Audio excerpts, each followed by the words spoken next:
شن النظام السوري هجوما كبيرا على مواقع المعارضة المسلحة بمساندة السلاح الجوي الروسي والميليشيات المساندة له في الريف الشمالي لحلب، في محاولة منها للتقدم نحو بلدتي نبل والزهراء المحاصرتين من قبل المعارضة المسلحة منذ 3 أشهر، حيث رافق هذا الهجوم قصفا من السلاح الجوي الروسي طال بلدات عندان ورتيان وماير وبيانون وحريتان، وسقط خلاله عدد من المواطنين بين قتيل وجريح، ليقترب النظام من قطع طريق حلب وأعزاز المؤدي إلى تركيا وإحكام الحصار على الأحياء الشرقية من مدينة حلب بعد عزل ريفها الشمالي عن حلب.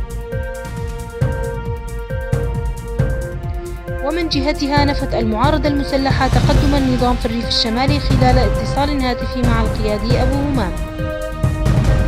صامدين الأخوة صامدين في ريف حلب الشمالي، صامدين والوضع كويس باذن الله تعالى. عم يخبرني احد الاخوه والله من ارض المعركه الوضع كويس لحد الان الوضع كويس باذن الله تعالى. والله لنردهم باذن الله لا اوكاروا القديمين. والله يا شباب لن تغني عنهم طائراتهم عن امر الله شيء باذن الله، لن تغني عنهم طائراتهم عن امر الله شيئا باذن الله، فقط الدعاء.